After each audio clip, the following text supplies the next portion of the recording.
Friends, the West Asia war is continuously escalating. Along with military sites and civilian infrastructure, now even nuclear sites are being targeted. First, the United States and Israel carried out airstrikes on Iran's main nuclear facility at Natanz. They attacked this facility. Most of this facility is underground. Iran has built it 40 to 50 meters deep so that it can be protected from attacks. Iran processes uranium at this nuclear facility and converts it into nuclear fuel. Here, uranium gas is spun at high speed in centrifuges to increase its purity. It is this Natanz nuclear facility that the United States and Israel have targeted. In this attack, buildings and entrances have been damaged. The relief is that so far no radiation leak has been reported. The International Atomic Energy Agency, which is the nuclear watchdog, is monitoring the situation.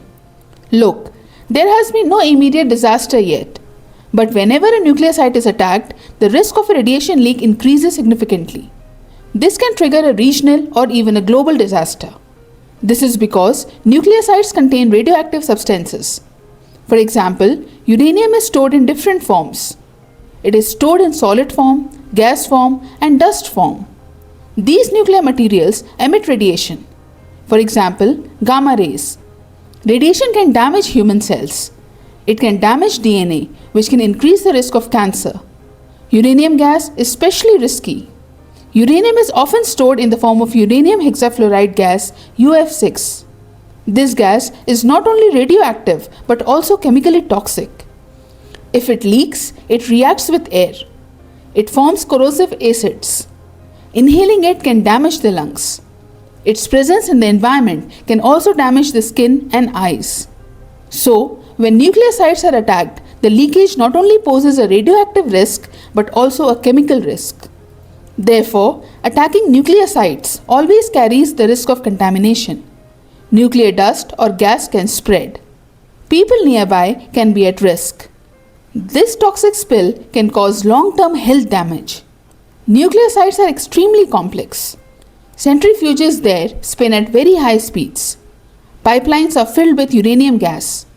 In any kind of attack, if there is a power failure or if any equipment is damaged or breaks due to an explosion, gas can leak, fires can break out, and toxic substances can be released. Radiation can leak inside or outside the nuclear facility. This can trigger a regional or even a global disaster. Repeated strikes increase the probability of accidents. Even a small mistake can trigger a crisis. Now, this war is becoming more intense. Iran has said that it will carry out equal retaliation.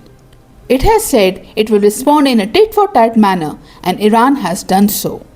First, the United States and Israel attacked Iran's main nuclear facility at Natanz. In response, Iran launched ballistic missiles toward Israel's Dimona and Arad cities. Dimona and Arad are cities in southern Israel. Israel's main nuclear facility, the Negev Nuclear Research Center, is located there, and it is an extremely sensitive site for Israel. Iran carried out strikes near it. Several nearby buildings were destroyed. Fires broke out. Many people were trapped under the debris. Israel's advanced air defense systems could not intercept all of Iran's missiles. One missile fell very close to the nuclear facility. So, friends, the introduction of the nuclear angle into this war has created global fear. Now, both countries are not sparing even nuclear sensitive zones. Imagine if even one missile, intentionally or accidentally, hits a nuclear site, it could lead to a global disaster. It began with the attack by Israel and the United States. After that, Iran retaliated, and now the escalation is continuing. Iran is sending a clear message that if you attack our nuclear site, we will attack yours. In this way, Iran is creating psychological pressure on the United States and Israel. This has made the risk of nuclear escalation real. Neither side is ready to step back. Israel says it will continue its military operations. Iran says it will defend itself. It says it will respond to every attack. So friends, day by day we are moving closer to a nuclear accident or a wider war. At this moment, the West Asia war has entered a very risky zone. At this stage, if better sense does not prevail, if there is no international intervention, and if peace is not mediated, then a nuclear disaster could occur. This is because this war has now become about messaging. Iran wants to show that it can reach close to enemies' most sensitive assets. It wants to show that it can carry out long-range attacks. The United States and Israel do not want to appear weak in any way. They do not want to step back. So now this fight is not about winning. It is about not losing. It is about appearing strong. That is why this conflict has become extremely dangerous.